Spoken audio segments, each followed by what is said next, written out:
ಇವತ್ತು ರಾಜ್ಯ ಅಧ್ಯಕ್ಷರ ಸ್ಥಾನ ಹಾಗೂ ಈ ರಾಜ್ಯದ ನಮ್ಮ ಪಕ್ಷದಿಂದ ಚೀಫ್ ಮಿನಿಸ್ಟ್ರಿಯಲ್ ಕ್ಯಾಂಡಿಡೇಟ್ ಅಂತ ಏನ್ ಹೇಳ್ತೀವಿ ನಾವು, ಒಂದು ಮುಖ್ಯಮಂತ್ರಿಯ ಅಭ್ಯರ್ಥಿ ಆಗಿ ನಾವು ಜಗದೀಶ್ ಸಾಹೇಬ್ರನ್ನ ಕಣಕ್ಕಿಳಿಸಿದೀವಿ. ನಮ್ಮ ಕೈಲಾಗೋದಿಷ್ಟೇ. ಯಾಕಂತ ಹೇಳಿದ್ರೆ ಇನ್ನು ಮುಂದಕ್ಕೆ ಈ ರಾಜ್ಯದ ಜನಕ್ಕೆ, ಯಾಕಂದ್ರೆ ಅವರು 16 ವರ್ಷದ ಎಕ್ಸ್ಪೀರಿಯನ್ಸ್ ಅವ್ರಿಗೆ ಈ ರಾಜಕೀಯ ಚಟುವಟಿಕೆಗಳಲ್ಲಿ, ಮಾಧ್ಯಮದಲ್ಲಿ, ಆಮೇಲೆ ಸಾಮಾಜಿಕ ಜಾಲತಾಣದಲ್ಲಿ ಯಾರಾದ್ರೂ ಒಂದು ಹಳ್ಳಿಯಿಂದ ಒಂದು ಸಣ್ಣ ಸುದ್ದಿ ಕೊಟ್ಟರು ಕೂಡ ಅದಕ್ಕೆ ವಿಡಿಯೋ ಮಾಡಿ ತನ್ನ ಕೈಲಾದಷ್ಟು ಫೈಟ್ ಮಾಡುವಂತ ಗುಣ. ಬಹಳಷ್ಟು ಜನ ಇವರು ಒಂದು ಪೋಸ್ಟ್ ಮಾಡ್ತಾರೆ, ಹೊಸ ಪಕ್ಷವನ್ನು ಲಾಂಚ್ ಮಾಡ್ತೀವಿ ಅಂತ. ಅದು 9 ಲಕ್ಷ ಜನ ನೋಡಿ ನಮಗೆಲ್ಲ ಫೋನ್ ಮಾಡಿ ನಮ್ಗೆ ಕನ್ಫರ್ಮ್ ಆಯ್ತು ನಿಮ್ಮ ಪಕ್ಷದಲ್ಲಿ ಬಂದ. ಇದು ನನ್ನ ಪಕ್ಷ ಅಲ್ಲ, ಇದು ಇವರ ಪಕ್ಷ, ಇವರು ಬಯಸಿರುವಂತ ಪಕ್ಷ.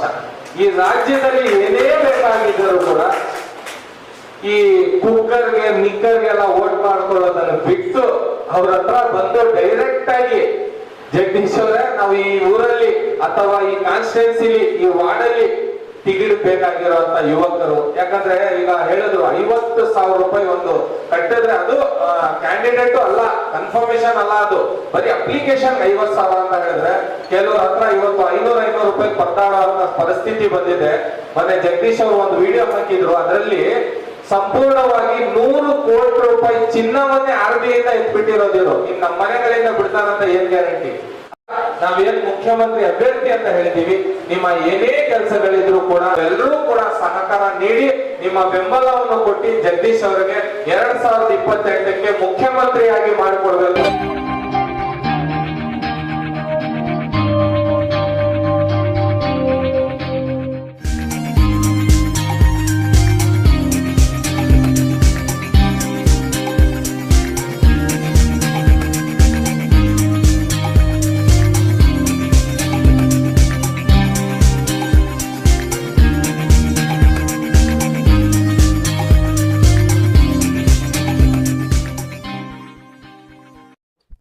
ತಮಿಳುನಾಡಲ್ಲಿ ಒಂದು ಟಿವಿಕೆ ಪಕ್ಷ ಬಂದು ಒಂದು ದೊಡ್ಡ ಮಟ್ಟದ ಬಹುಮತದಿಂದ ಅವರನ್ನ ಸರ್ಕಾರ ಮಾಡಕ್ ಬಿಟ್ಟಿದ್ದಾರೆ. 40-50 ವರ್ಷ ರಾಜಕೀಯ ಮಾಡಿದವ್ರನ್ನೆಲ್ಲ ಮನೆಗೆ ಸೋಲಿಸಿ ಮನೆ ಕಳಿಸಿದ್ದಾರೆ. ಇವತ್ತಿನ ಕರ್ನಾಟಕದ ಜನರ ಮನಸ್ಥಿತಿನೂ ಅಷ್ಟೇ, ಹೊಸಬರನ್ನ ನೋಡಕ್ ಇಷ್ಟಪಡ್ತಾ ಇದ್ದಾರೆ, ಹೊಸತನವನ್ನ ನೋಡಕ್ ಇಷ್ಟಪಡ್ತಾ ಇದೆ, ಹೊಸ ಯೋಚನೆಗಳನ್ನ ಇಷ್ಟಪಡ್ತಾ ಇದೆ. ಭ್ರಷ್ಟಾಚಾರ ಮುಕ್ತವಾದಂತ ಆಡಳಿತವನ್ನ, ಮಾಫಿಯಾ ಮುಕ್ತ ಆಡಳಿತವನ್ನ, ಡ್ರಗ್ಸ್ ಮುಕ್ತ ಸಮಾಜವನ್ನ, ಸುರಕ್ಷಿತವಾದಂತ ಸಮಾಜವನ್ನ. ನೆನ್ನೆ ಒಂದು ಗ್ಯಾಂಗ್ ಆಗಿದೆ ಬೆಂಗಳೂರಲ್ಲಿ. ಏನು ಪ್ರಿಯಾಂಕಾ ಖರ್ಗೆ ಆಗ್ಬಿಟ್ರೆ ಅಂತೂ ಏನು ನಮ್ ಬಾಸ್ ಆಗ್ತಾ ಇದಾರೆ ಅಂತ ಏನು ಮಾಧ್ಯಮಗಳಲ್ಲಿ ಹೇಳಿದೆ. ದಾವಣಗೆರೆಯಲ್ಲಿ ನೆನ್ನೆ ಒಂದು ಗ್ಯಾಂಗ್ ರೇಪ್ ಆಗಿದೆ. ಅಲ್ರಿ, ನೀವು ಯಾವ ಹೋಮ್ ಮಿನಿಸ್ಟರ್ ಆದ್ರೂ, ಯಾವ ಒಂದು CM ಆದ್ರೂ, ನಾನು ಈ ಪದ ಯಾಕೆ ಬೆಳ್ತಾ ಇದ್ದೀನಿ ಅಂತಂದ್ರೆ, there is no security in Karnataka. ಸುರಕ್ಷೆ ಅನ್ನೋದು ಬರೀ ರಾಜಕಾರಣಿಗಳಿಗೆ, ಅಧಿಕಾರಿಗಳಿಗೆ, ಯಾಕಂದ್ರೆ ಹಿಂದೆ ಮುಂದೆ ಪೊಲೀಸರು ಹಾಕೊಂಡು ಓಡಾಡ್ತಾರೆ. ಜನರಿಗೆ ಯಾವುದೇ ರೀತಿಯ ಸುರಕ್ಷತೆ ಅನ್ನೋದು ಇಲ್ಲ, ಜನರಿಗೆ ಒಂದು ಭರವಸೆ ಅನ್ನೋದಿಲ್ಲ. ಪ್ರತಿದಿನ ಬೆಳಗ್ಗೆ ಆದ್ರೆ ಬೆಲೆ ಏರಿಕೆ, ಅಲ್ಲಿ ಕೊಲೆ ಆಯ್ತು, ಇಲ್ಲಿ ಕೊಲೆ ಆಯ್ತು, there no law and order problem.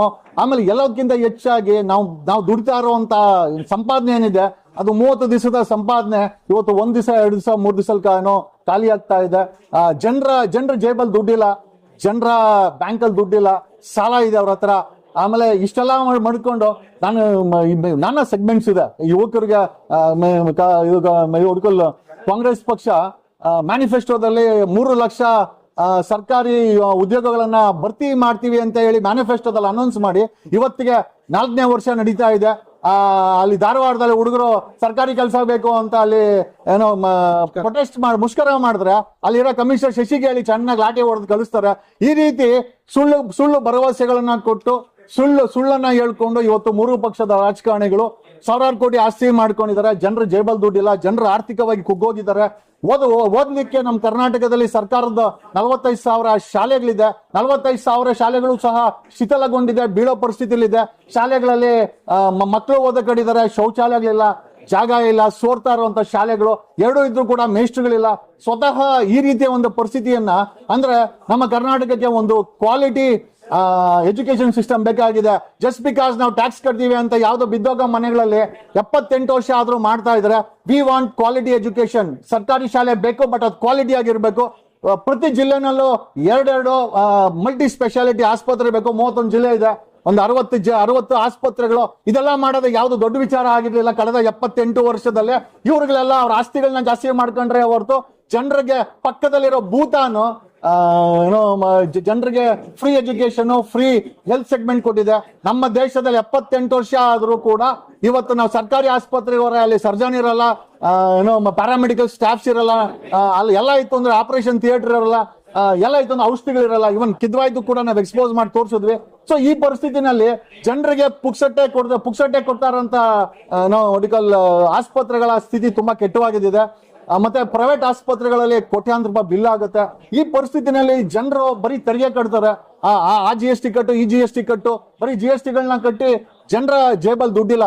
97% people are suffering from financial backward, ಅಂದ್ರೆ ಆರ್ಥಿಕ ದುರ್ಪರಿಸ್ಥಿತಿಯಿಂದ ಅವರೆಲ್ಲ ಬರೀ ಇವ್ರುಗಳು ನಾನು CM ಆಗ್ಬೇಕು, ನಾನು ಮಿನಿಸ್ಟರ್ ಆಗ್ಬೇಕು, 2028ಕ್ಕೆ ಮತ್ತೆ ನಾನೇ ಬರ್ತೀನಿ ಅಂತ ಒಬ್ಬ ಕಣ್ಣೀರ್ ಹಾಕೊಂಡು ಹೇಳ್ತಾನೆ. ಇನ್ನೊಬ್ಬ ಇವಾಗ ನಾನು ಅಧಿಕಾರದಲ್ಲಿ ಇದ್ದೀನಿ, ನಾನೇ ಬರ್ತೀನಿ ಅಂತ ಹೇಳ್ತಾನೆ. ಏನಕ್ಕೆ ಅಂತಂದ್ರೆ ಬರೀ ದುಡ್ಡುಗಳು ಮಾಡ್ಕೊಳಕ್ಕೋಸ್ಕರ, ಅವ್ರ ಆಸ್ತಿಗಳನ್ನ ಜಾಸ್ತಿ ಮಾಡಕ್ಕೋಸ್ಕರ, ಜನರನ್ನ 7 ಕೋಟಿ ಜನರನ್ನ ನಳ್ಸಕ್ಕೋಸ್ಕರ ಈ ತರ ಎಲ್ಲ ಮಾಡ್ತಾ ಇದ್ದಾರೆ ಹೊರತು 78 ವರ್ಷದಲ್ಲಿ ಸಿಂಗಾಪುರ್ ಮಾಡಬಹುದಾಗಿತ್ತು. ಸಿಂಗಾಪುರ್ ಎಲ್ಲ ಚಿಂದಿ ಪೇಪರ್ ಮಾಡಾಕಿದ್ದಾರೆ. ನೀವು ನಂಬೋದಿಲ್ಲ, ಕಲಬುರ್ಗಿನಲ್ಲಿ ಒಬ್ಬ ಚಿಂದಿ ಆಯೋ ಹೆಣ್ಮಗಳು ಅವ್ರ ಮನೆಯಲ್ಲಿ ಪುಟ್ಟ ಮಗುವಿಗೆ, ಮೈನರ್ ಹೆಣ್ಮಗುವಿಗೆ ಅತ್ಯಾಚಾರ ಆಗಿದೆ, FIR ಮಾಡಿದ್ದಾರೆ. ಆ FIR ಅನ್ನ ಚಾರ್ಜ್ ಶೀಟ್ ಹಾಕಕ್ಕೆ ಆ ಚಾಂಡ ಅದ್ ಹೇಳ್ಬಾರ್ದು ಈ ಮಾತುಗಳನ್ನ ನಾವು. ಆ ಪೊಲೀಸರು, ಭ್ರಷ್ಟ ಪೊಲೀಸರು 10,000 ಕೇಳಿದಲ್ಲ. ಚಿಂದಿ ಯಾಯೋ ಹೆಣ್ಮಗಳ ಹತ್ರ ಒಂದು ಚಾರ್ಜ್ ಶೀಟ್ ಹಾಕಕ್ಕೆ 10,000 ಕೇಳ್ತಾರೆ ಅಂತಂದ್ರೆ, ಬೆಂಗಳೂರಲ್ಲಿ ಗ್ಯಾಂಗ್ ರೇಪ್ ಆಗತ್ತೆ. ಒಂದು ಕಮ್ಮಿ ಅಂದ್ರೆ 2,000 ವಯಸ್ಸಲ್ಲಾಗಲ್ಲ ಬೆಂಗಳೂರಲ್ಲಿ ಗ್ಯಾಂಗ್ ರೇಪ್ ಆಗಿದೆ, ದಾವಣಗೆರೆಯಲ್ಲಿ ಗ್ಯಾಂಗ್ ರೇಪ್ ಆಗಿದೆ. ಯಾವುದೂ ನಿಲ್ಲಲ್ಲ. ಬದಲಾವಣೆ ಬೇಕು ಅಂತಂದ್ರೆ ಈ ವಂಶ ಪಾರಂಪರವಾಗಿ ಮಲ್ಲಿಕಾರ್ಜುನ್ ಖರ್ಗೆ ಅವ್ರ ಮಗ, ಸಿದ್ದರಾಮಯ್ಯ ಅವ್ರ ಮಗ, DK ಶಿವಕುಮಾರ್ ಅವ್ರ ತಮ್ಮ, ಲಕ್ಷ್ಮೀ ಹೆಬ್ಬಾಳ್ಕರ್ ಅವ್ರ ಮಗಳು, ಈಶ್ವರ್ ಖಂಡ್ರೆ ಅವ್ರ ಮಗ MP, ಈ ರೀತಿ ಮಲ್ಲಿಕಾರ್ಜುನ್ ಮಲ್ಲಿ ಅವರಪ್ಪ, ಶಾಮ್ನವರು ಅವರಪ್ಪ, ಈ ರೀತಿ ಸತೀಶ್ ಜಾರಕಿಹೊಳಿ ಅವರು, ಈ ರೀತಿ ವಂಶ ಪಾರಂಪರವಾಗಿ ಅವ್ರು ಮಾಡಿರೋ ಆಸ್ತಿಗಳನ್ನ ಹಂಚ್ಕೊಳಕೋಸ್ಕರ, ಕಾಪಾಡ್ಕೊಳಕೋಸ್ಕರ ಇವ್ರು ಅಧಿಕಾರ ಮಾಡ್ಕೊಂಡ್ ಬರ್ತಿದ್ರೆ. We will bring in a change. ಅದೇ ವಿಜಯ್ ಹೇಳ್ತಾನಲ್ಲ, ಜಂಗಲಲ್ಲಿ ಎಲ್ಲಾ ರೀತಿ ಪ್ರಾಣಿಗಳಿರ್ತದೆ, ನಾವು ಒಬ್ರು ಇದೀವಿ ಅಂತ ತೋರಿಸ್ಬೇಕು. ಡೆಫಿನೆಟ್ ಆಗಿ we are going to bring in a change ಮಾಡಿದೀವಿ. ಬರೀ ಇವತ್ತು ಮೈಕ್ಗಳ ಮುಂದೆ ನಮ್ಮ ಪೌರುಷವನ್ನ ತೋರಿಸ್ಕೊಂಡಲ್ಲ, ಖಂಡಿತವಾಗಿ ವಿ ವಿಲ್ ರೀಚ್. 30,000 ಹಳ್ಳಿಗಳಿದೆ ಕರ್ನಾಟಕದಲ್ಲಿ, ವಿ ವಿಲ್ ರೀಚ್ ದೆಮ್. 230 ತಾಲೂಕುಗಳಿದೆ, ವಿಲ್ ರೀಚ್ ದೆಮ್. ನಾನು ಏನಕ್ಕೆ ಹೇಳ್ತಾ ಇದ್ದೀನಿ ಅಂತ, ಒಬ್ಬ ಸಾಮಾನ್ಯ ಮನುಷ್ಯನ ಕೋಪ ಇದು, ನಂದಲ್ಲ ಕೋಪ ಇದು. ನನಗೆ ದೇವ್ರು ಕೊಟ್ಟಂಗೆ ಎಲ್ಲ ಇದೆ. ಬಟ್ ಆದ್ರೆ ಇವತ್ತಿನ ರಾಜ್ಯ ಜನರ ಪರಿಸ್ಥಿತಿ ನೋಡಿ, ನಾವುಗಳು ಸುಮ್ಮನೆ ಮನೇಲಿದ್ದಾರೆ, ಇವತ್ತು ಪಕ್ಷ ಮಾಡಿ ಜನರ ಮುಂದೆ ಹೋಗುವಂತ ಪರಿಸ್ಥಿತಿ ಬಂದಿದೆ. And that is the reason we are there. We will make it. ಇಲ್ಲಿ ವಂಶ ಪರಂಪರೆ ಮಾಡ್ದನಲ್ಲ, 2028ಕ್ಕೆ ಯಾರು CM ಆಗ್ತಾರೆ, ಯಾರು ಅಧಿಕಾರಕ್ಕೆ ಬರ್ತಾರೆ, ಜನ ಡಿಸೈಡ್ ಮಾಡ್ತಾರೆ, ನಾನು ಅಲ್ಲ. ಬಟ್ ನಾವು ಒಂದು ಅವಕಾಶವನ್ನ, ನಾವು ಒಂದು ಇದನ್ನ ಮಾಡ್ತಾ ಇದೀವಿ ಅಂತ ಹೇಳ್ತಾ, ಏನ್ ಗೊತ್ತಾ, ಇಷ್ಟೊಂದು ಹೇಳಿದ್ದಾರೆ ಜಗದೀಶ್ ಅವರು. ಇದ್ರ ಜೊತೆಗೆ ರಾಜ್ಯ ಅಧ್ಯಕ್ಷರು, ಮುಖ್ಯಮಂತ್ರಿ ಅಭ್ಯರ್ಥಿ ಅಂತ ಹೇಳಿದೀವಿ. ಈ ಜನಗಳ ಜೊತೆ ಜಗದೀಶ ಇರೋ ಗಂಟ ನಿಮ್ಗಳಿಗೆ ಯಾವ ಸಮಸ್ಯೆನೂ ಬರಲ್ಲ. ನಾನ್ ಜಾಸ್ತಿ ಮಾತಾಡಕ್ ಹೋಗಲ್ಲ, ಯಾಕಂದ್ರೆ ಅವರೆಲ್ಲ ವಿವರವಾಗಿ ಹೇಳಿದ್ದಾರೆ.